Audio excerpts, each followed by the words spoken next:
अस्सलाम वालेकुम स्टूडेंट्स। आज से आपका सेकेंड टर्म स्टार्ट हो रहा है। आज पाक स्टडी के सेकेंड टर्म का आपका फर्स्ट लेक्चर है और हम आज आपको पढ़ाएंगे आपका सेकेंड चैप्टर तहरीके पाकिस्तान और क्या में पाकिस्तान। लेकिन मैं अपना चैप्टर शुरू करने से पहले स्टूडेंट्स आप लोगों को पेपर पैटर्न बताऊंगी कि आप लोगों ने पेपर कैसे अटेम्प्ट करना है। मेरे सामने स्क्रीन पर पेपर्स रखे हुए हैं मैंने, पाक स्टडीज़ का, उर्दू का भी और इंग्लिश का भी। सबसे ऊपर है ये MCQs लिखे हुए हैं। क्वेश्चन नंबर 1 है आपका MCQ और सबसे पहले उसमें नाम, रोल नंबर और सेक्शन। ये तो आपके स्कूल का पेपर है, लेकिन बोर्ड में जो आपको दिए जाते हैं शीट, उसके अकॉर्डिंग आपने इसको फिल करना है, वो भी मैं बताऊंगी। लेकिन अभी आप देखिए, सबसे पहला सवाल आपका होता है क्वेश्चन नंबर 1। हर सवाल के आखिर में 4 मुमकिन जवाबात दिए गए हैं, इनमें से एक दुरुस्त है। दुरुस्त जवाब पर टिक का निशान लगाइए। आपने पहले ध्यान से तहरीर पढ़नी है कि क्या कहा गया है आपको। पहला पूछा गया है करारदाद मकासद मंजूर की गई। यहाँ 4 ऑप्शंस दिए गए हैं। 1947 में, 1948 में, 1949 में, 1930 में। आपका सही जवाब है 1949, तो यहाँ छोटा सा एक टिक लगा लीजिए, यह आपका दुरुस्त आंसर है। इसी तरह ही अगली स्टेटमेंट है, एक वसी, कम ढलवानदार और निस्बतन हमवार सतह को डैश कहते हैं, मैदान कहते हैं, तो छोटा सा यहाँ टिक लगा लीजिए।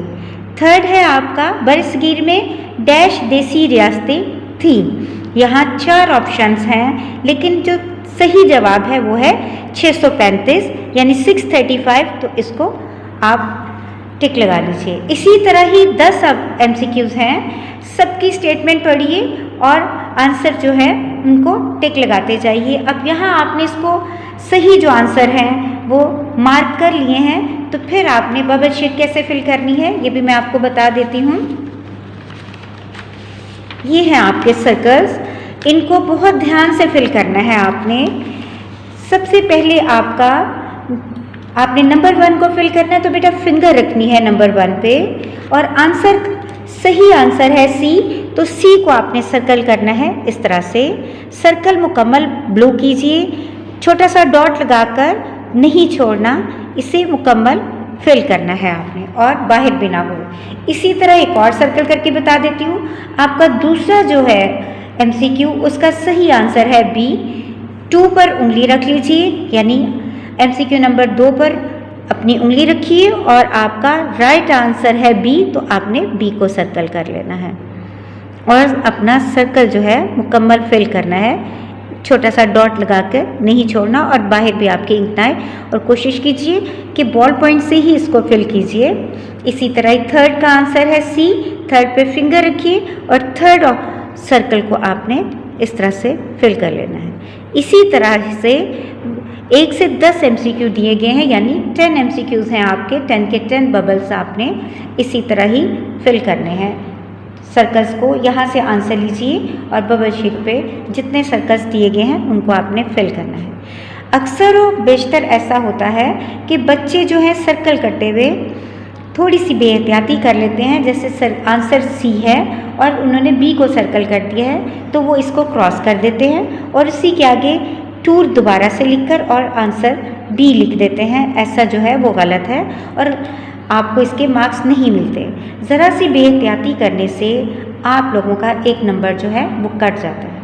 आपने बबल शीट को बहुत ध्यान से सर्कल करना है।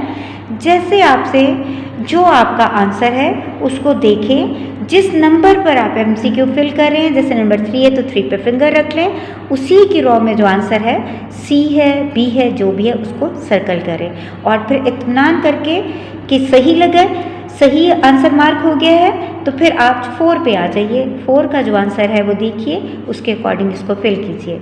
आपने 10 MCQs के सर्कल्स को इसी तरह ही फिल करना है।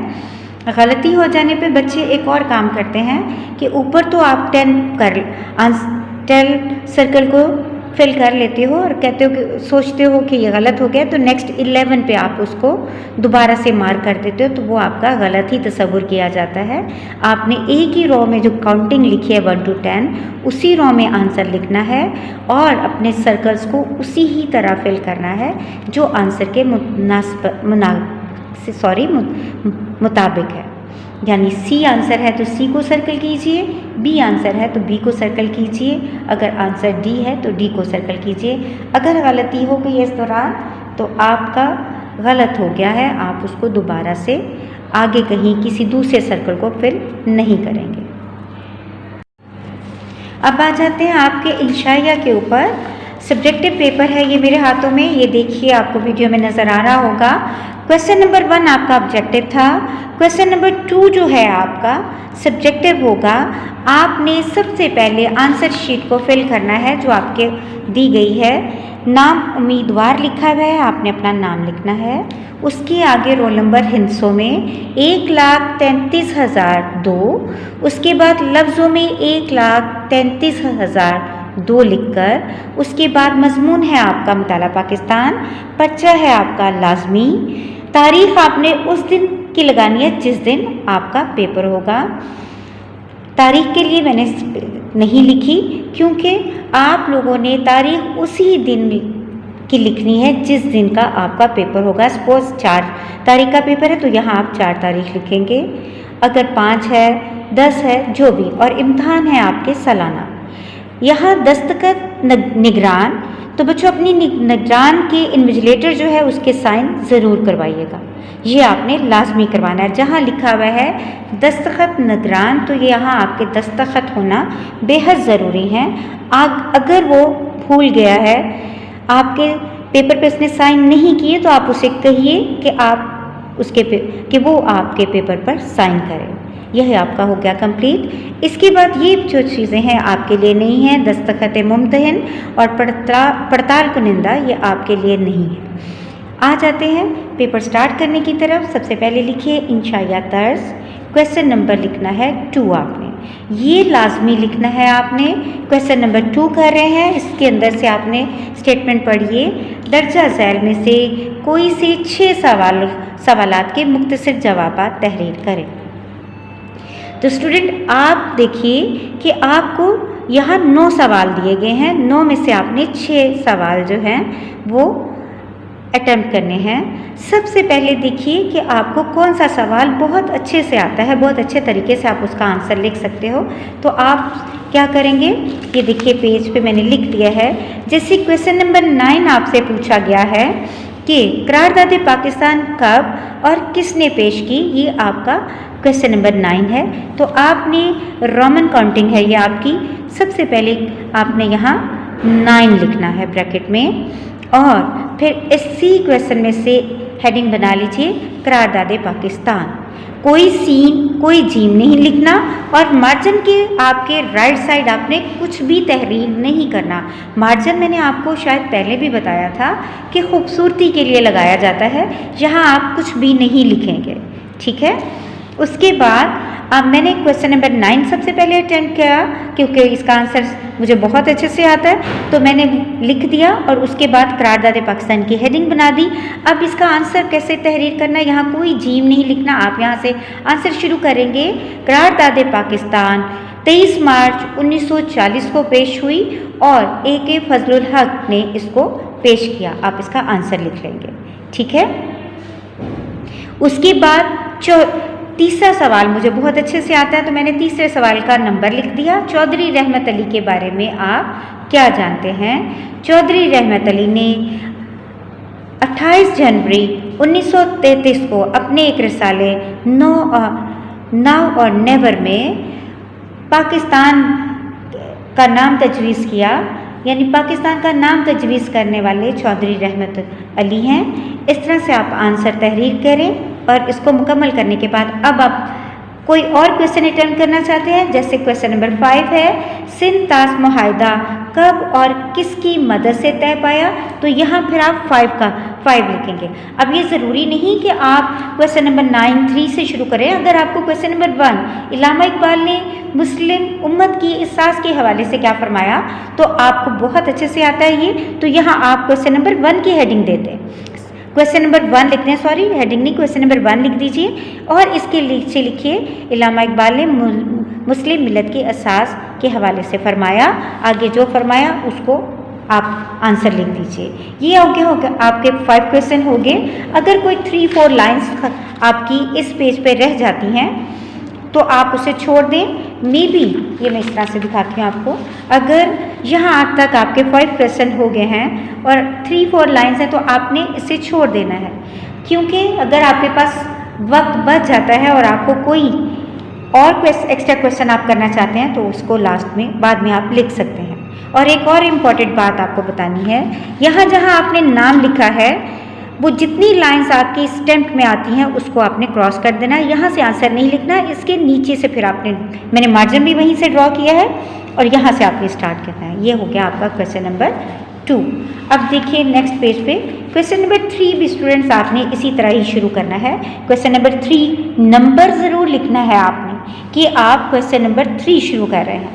इसमें सबसे पहले मैंने क्वेश्चन नंबर 1 ही लिखा, वर्ड इंसाइक्लोपीडिया की तारीफ, ये हेडिंग दे दीजिए, आगे इसका यहाँ से आंसर स्टार्ट कर दीजिए। सेकंड में मैंने आपको क्वेश्चन नंबर 7 मैंने खुद से नंबर अलग अलग लिखे हैं ताकि आपको समझ आ जाए। आपको क्वेश्चन नंबर 8 बहुत अच्छे से आता है, कुदरती खित्ते से क्या मुराद है, तो आपने क्वेश्चन नंबर 8 लिखना है रोमन में और कुदरती खित्ते हेडिंग दे दीजिए, यहाँ से क्या मुराद है इसका पूरा आंसर लिख दीजिए। इसके बाद आपको क्वेश्चन नंबर 5 ज़मीनी आलूदगी के असरात बयान कीजिए। आपको बहुत ये भी अच्छा क्वेश्चन है, आपको बहुत अच्छी तरह से अगर याद है तो आप इसका लिखिए। क्वेश्चन नंबर 5 ज़मीनी आलूदगी लिख लीजिए, अगर थोड़ा और बढ़ाना है कि असरात भी साथ लिख लीजिए, आगे से यहाँ इसका आंसर लिख लीजिए। इसी तरह इसके 6 क्वेश्चन आपने मुकम्मल कर लेने हैं। कोई लाइन 1-2 आपकी रह जाती है इस पेज पे तो उसको छोड़ दीजिए। और क्वेश्चन नंबर 3 मुकम्मल करने के बाद हम आ जाते हैं क्वेश्चन नंबर 4 पर। ये आपके लॉन्ग क्वेश्चंस हैं, हिस्सा दोइम है, ये लिख लीजिए। देखिए मैंने लिखा है, आपको मार्जिन ड्रॉ करना है। हिस्सा दोइम लिखने के बाद क्वेश्चन नंबर 4 लिखना है आपने। अच्छा स्टूडेंट, अब इसके अंदर 4, 5 और 6 3 क्वेश्चंस हैं। आपने इन 3 क्वेश्चन में से कोई से दो सवालात के, यानी ये 3 सवाल हैं, 3 में से कोई से 2 के जवाबात आपने तहरीर करने हैं। आपने यहाँ भी क्वेश्चन का यहाँ ये नोट लिखना है, आपने दर्ज झैल में से कोई से 2 सवालात के जवाबात तहरीर करें। और क्वेश्चन नंबर 4, अगर आप 4 लिख रहे हैं करारदाद मकासद के अहम नकात वजाहत करें, तो मैंने यहाँ लिखा है क्वेश्चन नंबर 4। यहाँ 4 लिखने के बाद इसका आंसर लिख लीजिए। अब क्वेश्चन नंबर 5 नहीं करना चाहते, क्वेश्चन नंबर 6 अटेम्प्ट करना चाहते हैं, दर्ज झैल पे नोट लिखिए। CR फार्मूला के 4 नकात और नज़रिया पाकिस्तान की अहमियत। तो आप यहाँ क्वेश्चन नंबर 6 का 6 लिखेंगे, दर्ज झैल पे नोट और आगे पहले CR फार्मूला की हेडिंग देके CR फार्मूला लिख देंगे और नेक्स्ट आप नज़रिए की अहमियत लिख के उसको एक्सप्लेन कर देंगे। ये है आपका पेपर पैटर्न, आपने इसी पैटर्न से लिखना है। एक बार फिर मैं आपको बता दूँ, मार्जिन ड्रॉ जो करते हो, हाशिया लगाते हो, हाशिए की राइट साइड यानी आपने इस तरफ कुछ नहीं लिखना। क्वेश्चन की नंबरिंग भी अगर कर रहे हैं तो जैसे मैंने आपको बताया आपने वैसे ही लिखना है, खुद से रोमन काउंटिंग में ही लिखना है। जो पेपर के अंदर नंबर लिखा है क्वेश्चन का, क्वेश्चन अगर आपका 2 है क्वेश्चन नंबर 2 में क्वेश्चन 2 अटेम्प्ट कर रहे हो तो 2 लिखना है, 5 लिख रहे हो तो 5 लिखना है, अगर आप क्वेश्चन 7 लिख रहे हो तो 7 ही लिखना है। आपने अपनी काउंटिंग 1 2 3 4 5 से नहीं लिखना। आपने जिस नंबर का क्वेश्चन अटेम्प्ट कर रहे हो आपने उसी नंबर का सवाल का वही नंबर लिखना है। मुझे उम्मीद है कि आपको पेपर पैटर्न समझ आ गया होगा। इसी तरह ही मैंने इंग्लिश का पेपर रखा है, इंग्लिश के स्टूडेंट्स भी सेम पैटर्न पे ही करेंगे। MCQs पर टिक लगा लीजिए और इसी तरह ही जैसे मैंने सर्कल को फिल किया है आप सर्कल फिल करेंगे। इसी तरह ही क्वेश्चन नंबर 2 अटेम्प्ट करेंगे, क्वेश्चन नंबर 2 लिख के जो भी क्वेश्चन अटेम्प्ट करना चाहते हैं उसका नंबर लिखिए और उसका क्वेश्चन लिख दीजिए। जैसे सपोज क्वेश्चन आप 7 लिखते हैं, 7 लिख लीजिए, what was the role of Pakistan navy in the war of 1965। तो आप इसकी हेडिंग बना लीजिए, role of Pakistan navy in war of 1965। इसके बाद आप इसका आंसर लिख लीजिए। स्टूडेंट्स अब आ जाते हैं बुक की तरफ। हमारा चैप्टर है तहरीक पाकिस्तान और पाकिस्तान का क़याम। इसमें हम तहरीक पाकिस्तान के बारे में पूरी डिटेल से पढ़ेंगे और उसके बाद क्या हमें पाकिस्तान के बाद के हालात के बारे में इसमें जो बताया है वो पढ़ेंगे। तहरीक पाकिस्तान का पस मंज़र है पहला टॉपिक, पेज नंबर है 19 बुक का। और इससे पहले एक और बात कि हाथों में बेटा पेंसिल रखिएगा, जो भी लाइन अंडरलाइन करवाऊंगी उसको साथ साथ अंडरलाइन कीजिएगा। एमसीक्यूज़ भी पूछे जा सकते हैं आपसे और शॉर्ट क्वेश्चन भी। बरसगीर जनूबी एशिया में मुसलमानों की आमद 712 में मोहम्मद बिन कासिम की फतह सिंध से हुई। इसे अंडरलाइन कर लीजिए, मैंने भी अंडरलाइन किया हुआ है, आप इसको अंडरलाइन कीजिए। उसके बाद मुग़ल बादशाह औरंगज़ेब आलमगीर की वफ़ात 1707 के बाद मुस्लिम हुकूमत में ज़वाल के आसार नमूदार हुए। यानी मुग़ल बादशाह औरंगज़ेब आलमगीर की वफ़ात 1707 में हुई, तो फिर उसके बाद मुस्लिम हुकूमत में ज़वाल के आसार शुरू हो गए। लेकिन इसके चंद ही साल बाद हज़रत शाह वलीउल्लाह की शक्ल में एक मुस्लिही और मुजद्दिद नज़र आए। बरसगीर इस्लाम के अहया मुसलमानों के इस्तक़लाल की पुरज़ोर तहरीक हज़रत शाह वलीउल्लाह ने चलाई। सियासी सतह पर अंग्रेज़ों ने तिजारती ईस्ट इंडिया कंपनी के नाम पर अपना असर रसूख बढ़ाया। 1757 में बंगाल के नवाब सिराजुद्दौला ने अंग्रेज़ों का रास्ता रोकना चाहा, लेकिन वो अपनों की साजिश की वजह से जंग प्लासी में शहीद हो गए। अब 1757 में ही सिराजुद्दौला शहीद हुए और 1757 में ही जंग प्लासी हुई। 1799 में मैसूर के हुक्मरान टीपू सुल्तान को भी अपनों की गद्दारी की वजह से जामे शहादत नोश करना पड़ा। 1799 में मैसूर के हुक्मरान टीपू सुल्तान, यहाँ मैं आपको बताती चलूँ कि टीपू सुल्तान बहुत बहादुर हुक्मरान था। 1799 में मैसूर में इसको अपनों ही की गद्दारी की वजह से शहादत हुई। आगे चलिए, आगे पढ़ते हैं। इल्मी महाज पर शाह वलीउल्लाह के साहबजादगान और उनकी औलाद और फिर इनके शागिर्द सरगर्म अमल रहे। इनके ज़ेर असर तहरीक मुजाहिदीन शुरू हुई, जिसके अमीर सैयद अहमद शहीद बरेलवी थे। 1831 में सैयद अहमद शहीद और उनके रफ़ीक ख़ास सैयद इस्माइल शहीद बालाकोट में सिखों का मुकाबला करते हुए शहीद हो गए। अस्करी सतह पर अहया इस्लाम के आखिरी कोशिश भी नाकाम हो गई। तरबीती मैदान में इस तहरीक के असरात जारी रहे और ख़ास तौर पर बंगाल में फ़राइज़ी तहरीक नुमाया हुई। फ़राइज़ी तहरीक का बुनियादी मकसद अंडरलाइन कीजिए बेटा, फ़राइज़ी तहरीक को, इसके मकासद क्या थे? मुसलमानों को फ़राइज़ की अदायगी और दावत यकीन था। 1800 बुनियादी मकसद मुसलमानों को फ़राइज़ की अदायगी और दावत तलकीन था। क्या मकासद थे? मुसलमानों को फ़राइज़ की अदायगी और दावत तलकीन था। 1857 की जंग आज़ादी भी मुसलमानों के सियासी अहया और इस्तक़लाल की एक कोशिश थी। इसके बाद तहरीक अलीगढ़ और सर सैयद अहमद ख़ान का किरदार है। सर सैयद अहमद का किरदार बहुत अहम रहा। जंग आज़ादी में नाकामी के बाद बरसगीर के मुसलमानों की तारीख़ का बहुत स्याह तरीन दौर शुरू हो गया और मुसलमान बहसीत कौम अंग्रेज़ों की नफ़रत और इंतकामी कार्रवाई का निशाना बने। इन हालात में सर सैयद अहमद ख़ान ने तहरीक अलीगढ़ के ज़रिए कौम की रहनुमाई का बेड़ा उठाया। और सर सैयद अहमद की तहरीक अलीगढ़ के मकासद क्या थे, ये देख लीजिए। यहाँ 3 पॉइंट्स लिखे गए हैं, इन्हें ये एक शॉर्ट क्वेश्चन भी पूछा जा सकता है आपको। हुकूमत और मुसलमानों के दरमियान एतमाद बहाल करना। मैंने आपको शायद पिछले चैप्टर में भी बताया था कि हिंदू ये कह के बरज़िम्मा हो गए कि हम पहले भी महकूम थे और अब भी महकूम हैं। मुसलमान हुकूमत करते थे, हुक्मरान रहे हैं, तो गुलामी जो है उनसे बर्दाश्त नहीं हुई, इसीलिए उन्होंने 1857 की जंग आज़ादी की जंग लड़ी। मुसलमाना ने बरसगीर को जदीद अलूम और अंग्रेज़ी ज़बान सीखने की तरफ राग़िब करना, ये दूसरा मकसद था। और तीसरा था मुसलमाना ने बरसगीर को सियासत से बाज रखना। आप 17 अक्टूबर 1817 को दिल्ली में पैदा हुए। आपने मुसलमानों की तालीमी, सियासी और मजहबी तरक्की के लिए अमली काम किया। आपने इस बात का अंदाज़ा लगा लिया था कि तालीम के बगैर मुसलमानों की तरक्की जो है वो मुमकिन नहीं। सर सैयद अहमद ख़ान ने तालीमी खिदमत जो हैं नाकाबिल फरामोश हैं। सबसे पहले 1859 में आपने मुरादाबाद में एक स्कूल कायम किया। उसके बाद 1863 में आपने गाज़ीपुर में साइंटिफिक सोसाइटी की बुनियाद रखी।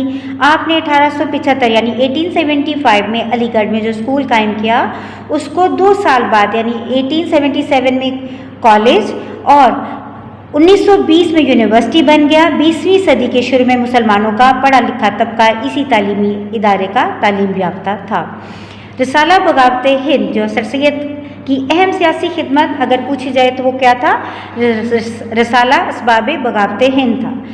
इस रिसाले में 1857 की जंग आज़ादी के हकीकी असबाब से अंग्रेज़ हुकूमत को आगाह किया गया। जंग आज़ादी के बाद सर सैयद अहमद ख़ान की हैसियत सियासी मसीहा से कम न थी। मुसलमाना ने बरसगीर के वजूद को कायम रखने के लिए आप आगे बढ़े और अंग्रेज़ों की गलत फहमियों को आपने दूर किया। सर सैयद अहमद ख़ान सियासी तौर पर मुसलमानों को कमज़ोर समझते थे, इसीलिए इंडियन नेशनल कांग्रेस जो 1885 में कायम हुई, आपने मुसलमानों को उनकी उसमें हिस्सा लेने यानी सियासत में हिस्सा लेने से रोका और अपनी सारी तवज्जो तालीम पर दिलवाने के लिए आपने ज़ोर दिया। सर सैयद अहमद के कारनामे इनकी ज़िंदगी तक महदूद नहीं थे, बल्कि इन्होंने ऐसी तहरीक शुरू की जिसने इनकी वफ़ात के बाद भी कौमी खिदमत का काम जारी रखा। सर सैयद अहमद ख़ान ने तहरीक अलीगढ़ के ज़रिए मुसलमानों को एक लड़ी में पिरो दिया, जिससे मुसलमानों के जुदागाना तशख़्ख़ुस की तश्कील हुई।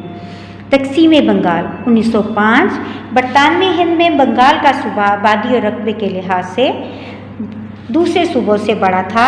यहाँ का इक़्तिसादी और मौशी निज़ाम मुकम्मल तौर पर हिंदुओं के कंट्रोल में था। 1905 में अंडरलाइन कीजिए, 1905 में इस वक्त के लॉर्ड कर्जन हिंदुस्तान के वायसराय थे। इनकी सिफारिश पर बरतानवी पार्लियामेंट ने इंतज़ामी सहूलत के पेश नज़र बंगाल को 2 हिस्सों में तकसीम कर दिया। अंग्रेज़ों के मुताबिक इतने बड़े और वसी सूबे का इंतज़ाम सही तरीके से चलाना एक गवर्नर के बस की बात नहीं थी। इस तकसीम के नतीजे में बंगाल को 2 हिस्सों में तकसीम कर दिया गया, एक मशरक़ी बंगाल और दूसरा मगरबी बंगाल। तकसीम बंगाल से हिंदुओं और मुसलमानों पर मुख्तलिफ असरात मुरतब हुए। मुसलमान इस तकसीम से बहुत खुश थे क्योंकि मशरक़ी बंगाल में मुसलमानों की अक्सरियत थी जो एक नया सूबा बन गया, लेकिन हिंदू इस तकसीम से नाखुश थे क्योंकि वो हरगिज़ बर्दाश्त नहीं कर सकते थे कि मुसलमानों को इक़्तिसाद को किसी तरह का भी कोई फ़ायदा हो और इनकी इक़्तिसादी और सियासी इजाज़तदारी और बालादस्ती ख़त्म हो जाए। यही वजह थी कि हिंदुओं ने इस तकसीम को नामंजूर किया और इसकी मनसूखी के लिए एड़ी चोटी का जोर लगाया। उन्होंने तहरीक अदम ताउन शुरू की, अंग्रेज़ी माल का बायकॉट कर दिया, टैक्सों की अदायगी रोक दी और आखिरी हर बात तशद्दुद था तो तशद्दुद पर उतर आए। आखिरकार अंग्रेज़ हुकूमत ने उनके आगे घुटने टेक दिए और 1911 को अंडरलाइन कीजिए बंगाल की तकसीम को मनसूख कर दिया। इस मनसूबे से मुसलमानों को बहुत दिली सदमा हुआ। इसके बाद है शिमला वफात 1906। तकसीम बंगाल पर हिंदुओं के रवैये पर मुसलमान अपने हकूक़ के तहफ़्फ़ुज़ के लिए एक नए रास्ते का इंतख़ाब किया। 1 अक्टूबर 1906 को मुसलमानों का एक वफ़द सर आगा ख़ान की क़यादत में अपने मुतालबात लेके वायसराय हिंद लॉर्ड मिंटो से शिमला में मिला, जिसमें मुसलमानों ने जुदागाना इंतख़ाबात का मुतालबा किया। शिमला वफ़द में मुसलमानों को वायसराय की तरफ से मस्बत जवाब मिला। इस वक्त मुसलमानों की कोई अपनी सियासी जमात ना थी। इस वाक़े के बाद मुसलमानों ने शिद्दत से एक सियासी जमात की ज़रूरत महसूस की जो मुस्लिम लीग की सूरत में सामने आई। 1909 में मुसलमानों को जुदागाना इंतख़ाबात का हक़ भी दे दिया गया। 1909 को अपनी बुक पर अंडरलाइन कर लीजिए। उसके बाद था मुस्लिम लीग का क़याम 1906। 30 दिसंबर 1906 को ढाका में मुस्लिम लीग का क़याम अमल में आया। इसके इस क़याम के अहम महरक़ात क्या थे? तक़सीम बंगाल 1905 और हिंदुओं का रद्द-ए-अमल, यानी बंगाल की तक़सीम 1905 में हुई और हिंदुओं का जो बहुत बुरा रद्द-ए-अमल था उसको लेकर मुसलमानों ने अपनी एक अलहदा सियासी जमात कायम करने के लिए या बनाने के लिए सोचना शुरू कर दिया। अंग्रेज़ों का रवैया भी था मुस्लिम लीग के पीछे, हुकूमत मुसलमानों का एहसास महरूमी और मुसलमानों को सियासी तौर पर नज़रअंदाज करना, ये वो तमाम अवामिल थे जिनकी वजह से मुस्लिम लीग का क़याम हुआ। इन मुहर्रकात की वजह से मुसलमान जो अंग्रेज़ों और हिंदू ताउन की वजह से दब गए थे, मुतहर्रिक हुए और मुश्तरका सोच के दायरे में आ गए। मुस्लिम लीडर इकट्ठे हो गए तो वायसराय हिंद से मिलने शिमले गए और वापस आकर अपने आप को सियासी तौर पर मुनज़्ज़म किया। मुस्लिम लीग के क़याम के मकासद ये हैं कि मुसलमानों को बरतानवी हुकूमत के लिए वफ़ादार जज्बात पैदा करना और हुकूमत की कार्रवाई के बारे में इनके शकूक व शुबहात को दूर करना, मुसलमानों के सियासी हकूक़ की हिफाजत करना और इनके मुतालबात को हुकूमत के सामने पेश करना। मुस्लिम लीग के मदरजा झैल मकासद को नुकसान पहुँचाकर बरसगीर की दूसरी अक़वाम से ताल्लुकात इस्तवार करना। मिंटो मार्ले इस्लाहात 1909। 1905 में तक़सीम बंगाल की वजह से मुल्क में सियासी बेचैनी बढ़ गई। हिंदू और मुसलमान एक दूसरे से बेजार होते जा रहे थे। हालात की नज़ाकत को भांपते हुए वज़ीर हिंद मिस्टर मार्ले और गवर्नर जनरल लॉर्ड मिंटो ने मिलकर हिंदुस्तान के लिए कुछ इस्लाहात मुरतब की। बरतानवी पार्लियामेंट ने इन इस्लाहात के बिल को इंडियन कौंसल्स एक्ट 1909 के नाम से मंसूब किया। अब ध्यान से सुनिएगा, उस वक्त के वज़ीर हिंद मिस्टर मार्ले और गवर्नर जनरल लॉर्ड मिंटो ने मिलकर हिंदुस्तान के लिए, यानी हालात इस तरह के हो गए थे, हिंदू और मुसलमान एक दूसरे को बर्दाश्त करने के लिए तैयार नहीं थे और इन दोनों हुई की बेहतरी के लिए इस्लाहात मुरतब की। हिंदुस्तान के लिए बरतानवी पार्लियामेंट ने इन इस्लाहात के लिए जो बिल पेश किया उसको इंडियन कौंसल्स एक्ट 1909 का नाम दिया। आम तौर पर इन इस्लाहात को मिंटो मार्ले इस्लाहात के नाम से भी याद किया जाता है। करने की ये दोनों ही बातें हैं कि इन इस्लाहात को इंडियन कौंसल्स एक्ट 1909 भी कहा जाता है और मिंटो मार्ले इस्लाहात भी कहा जाता है। इन इस्लाहात के तहत मरकज़ी और सूबाई कानून साज कौंसलों में तोसी कर दी गई और इन अरकान की तादाद में इजाफा किया गया। जुदागाना इंतखाब का तरीका राइज करने की मंजूरी भी दे दी गई। मुस्लिम लीग ने जुदागाना इंतखाबात के तरीके का नफाज को खैर मकदम किया और इसे अपनी कामयाबी करार दिया। ये मुतालबा शिमला वफद के मेंबरान मुसलमानों ने 3 साल कबल यानी 1906 में लॉर्ड मिंटो से मुलाकात के दौरान किया था। आगे है बैसाखी लखनऊ 1906। 1906 में लखनऊ में मुस्लिम लीग और कांग्रेस का मुश्तरका इजलास हुआ। दोनों पार्टियों के दरमियान एक मुआहदा तय पाया जिसे बैसाखी लखनऊ का नाम दिया गया। इस मुआहदे में पहली बार मुसलमानों को अलग कौम तस्लीम किया गया और इनके जुदागाना इंतखाबात का मुतालबा भी तस्लीम कर लिया गया। कबल अज़ीम यानी इससे पहले 1909 में मिंटो मार्ले इस्लाहात में इस मुतालबे को हुकूमत पहले ही तस्लीम कर चुकी थी। मिसाके लखनऊ की बदौलत कायदे आज़म को हिंदू मुस्लिम इत्तेहाद का सफ़ीर करार दिया गया। ये था स्टूडेंट्स आज का लेक्चर। आज के लेक्चर में जो इम्पोर्टेंट बातें थीं वो मैंने आपको अंडरलाइन कर दी। और स्टूडेंट्स साथ साथ मैं आपको ये भी बताती चाहूँ कि इस बार आप इस चैप्टर को टॉपिक वाइज याद करेंगे क्योंकि ये तमाम टॉपिक्स छोटे हैं। आपको शॉर्ट क्वेश्चन में भी ये पूछा जा सकता है और लॉन्ग क्वेश्चन में भी। अभी बुक में जो आपके एक्सरसाइज के क्वेश्चंस हैं वो मार्क नहीं करवाए मैंने, अभी रीडिंग और एक्सप्लेनेशन करवाई है। अगर मिसाके लखनऊ के बारे में आपसे पूछा जाता है तो मिसाके लखनऊ का आप पूरा ही आंसर लिखेंगे।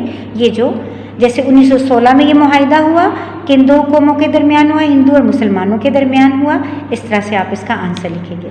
अगर आपसे मिंटो मार्ले इस्लाहात के बारे में पूछा जाता है तो आप इसका आंसर पूरा ही लिखेंगे।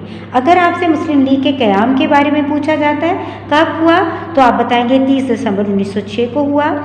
किन मकासद के क्या मुहर्रकात थे, तो यहाँ मुहर्रकात भी लिखे गए हैं और उसके बाद इसको बनाने का, इसका क्या का मकासद क्या था, तो ये मकासद भी लिखे हैं। आपने टॉपिक वाइज याद करना है, क्वेश्चन किसी फॉर्म में भी आपसे पूछा जा सकता है। ये था आपका सेकेंड टर्म का चैप्टर नंबर 2 का पहला लेक्चर। मुझे उम्मीद है कि आपको बहुत अच्छी तरीके से समझ आ गया होगा और आप इसको साथ साथ याद भी कीजिएगा। अल्लाह हाफ़िज़।